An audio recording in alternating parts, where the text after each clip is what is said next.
Like করনি, দেখো guys, I think ওপরে লাইক বাটন রয়েছে, ওখানে লাইক করো। আমি কিছু দেখতে পাচ্ছি না, আমি আমার থাম্বনেলটাও ঠিকভাবে দেখতে পাচ্ছি না যে থাম্বনেল। টিকিটের আপডেট বলছি, জয় জয় ক্রিয়েশন টিকিট নিয়ে আমি নিজে পার্সোনালি খুব চাপে রয়েছি। একটা হাফ টিকিট সেঞ্চুরি।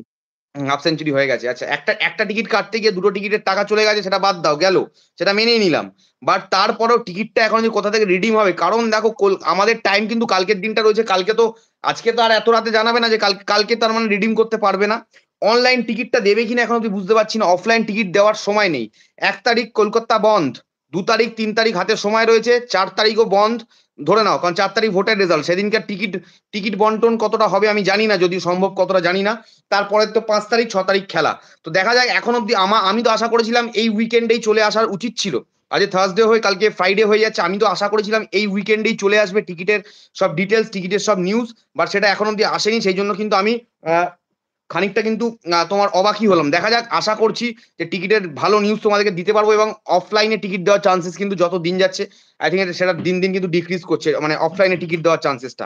তো এই ক্ষেত্রে আমি তোমাদেরকে এটুকুই বলতে পারি। এবং একটা কথা আমি এবার বলতে চাই, সেটা হচ্ছে দেখো, এএফসি নিয়ে অভিষেক, তোমার একটা প্রশ্ন আছে তোমার কাছে আমার। ডেফিনেটলি আমরা এখন অব্দি জানি না যে কাদের কাদের সাথে ইস্ট বেঙ্গল খেলতে চলেছে, ডেফিনেটলি আমরা জানি না। তবে এবারে যে এএফসির যে ব্যাপারটা রয়েছে, একটা ইস্ট রিজন, একটা ওয়েস্ট রিজন। আমাদের ইন্ডিয়া ওয়েস্ট রিজনে রয়েছে ডেফিনেটলি, ঠিক আছে, ইস্ট বেঙ্গল ওয়েস্ট রিজনে রয়েছে।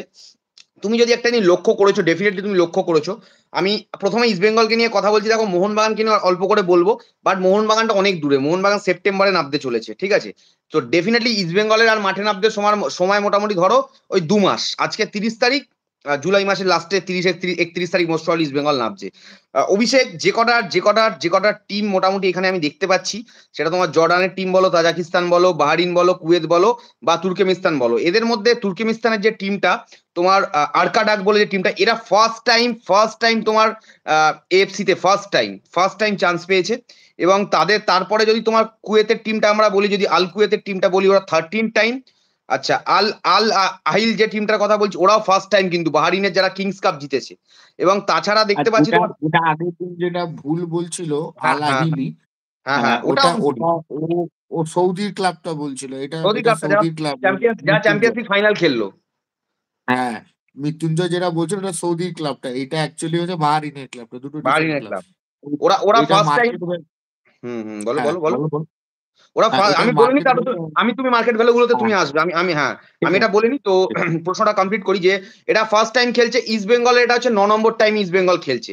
এবং তারপরে যেটা রয়েছে তোমার Tajikistan, higher league runners up যেটা রয়েছে তাজাকিস্তানের, রাফসান কুলাব যেটা রয়েছে টিমটা, ওদের 5th টাইম। সব থেকে বেশি এখানে ইস্ট বেঙ্গলের উপরে যদি এএফসি টুর্নামেন্টে এক্সপিরিয়েন্স থাকে দুটো টিমের, কুয়েতের টিমটা এবং তোমার জর্ডানের টিমটা, যেটা আল ফাইজালি যে টিমটা রয়েছে, এই দুটো টিমের। তো সেই দিক থেকে তুমি কিভাবে দেখছো অপোনেন্ট গুলোকে, এবং টিমগুলোর মার্কেট ভ্যালু কিরকম রয়েছে, ইস্ট বেঙ্গলের মার্কেট ভ্যালু কিরকম হতে পারে, এইগুলো নিয়ে যদি একটু তুমি আমাদের বেঙ্গল স্পোর্টস ব্লগের এই মুহূর্তে যারা দেখছে, অনেকের এফসি নিয়ে প্রশ্ন থাকে, তোমরা একটু মন দিয়ে শুনো অভিষেক যেগুলো বলছে।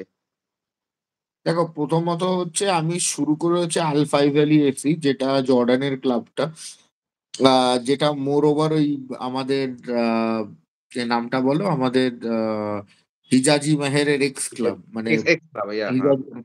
হ্যাঁ, তো টিমটা কিন্তু এদের এদের কিন্তু মার্কেট ভ্যালু অ্যারাউন্ড 20-25 ইয়ার, ওর বেশি নয়। সিমিলার, শুধু এইখানে যদি মার্কেট ভ্যালু তুলনা করো তাহলে আমাদের কুয়েত এফসি আমাদের থেকে অনেক বেশি, considering the current market value, যেহেতু আমাদের এখনো winter window, sorry, summer window খোলেনি, এবং আমাদের এখনো ট্রান্সফার শুরু হয়নি। কিন্তু এবছর যে আমার আমার একটা খুব সিম্পল কথা, সেটা হচ্ছে, হ্যাঁ বলো। অভিষেককে একটু থামালাম, এখানে অনেকে মোহনবাগানের কথা জিজ্ঞেস করছে। মোহনবাগানে কিন্তু একটা বড় বিদেশি আপডেট আছে আমার কাছে, সেই আপডেটটা আমি এখনো বলিনি, এইটা কথাগুলো শেষ করিনি।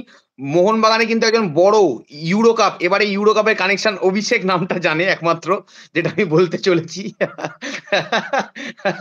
তো বাকি যারা এই মুহূর্তে কমেন্ট করছো তাদেরকে বলবো, মোহনবাগানের কিন্তু ইউরো কাপে, এই নেক্সট যে ইউরো কাপ হতে চলেছে নেক্সট মান্থে, সেইখানে খেলতে চলেছে একদম বিদেশির সাথে, কিন্তু মোহনবাগানের কানেকশন ডেফিনেটলি আছে। তোমাদেরকে কিন্তু তার নামটা আমি বলবো। অভিষেক প্লিজ কন্টিনিউ। হ্যাঁ, তো ট্রান্সফার মার্কেট মানে মানে যদি সেই দেখা যায়, এই প্রত্যেক কটা টিমের থেকে আমাদের মার্কেট ভ্যালু অনেক বেশি থাকবে, আমাদের টিমের ভ্যালু অনেক অনেক বেশি থাকবে। এই বছর যে লেভেল প্লেয়ার আমরা রিক্রুট করছি আর যে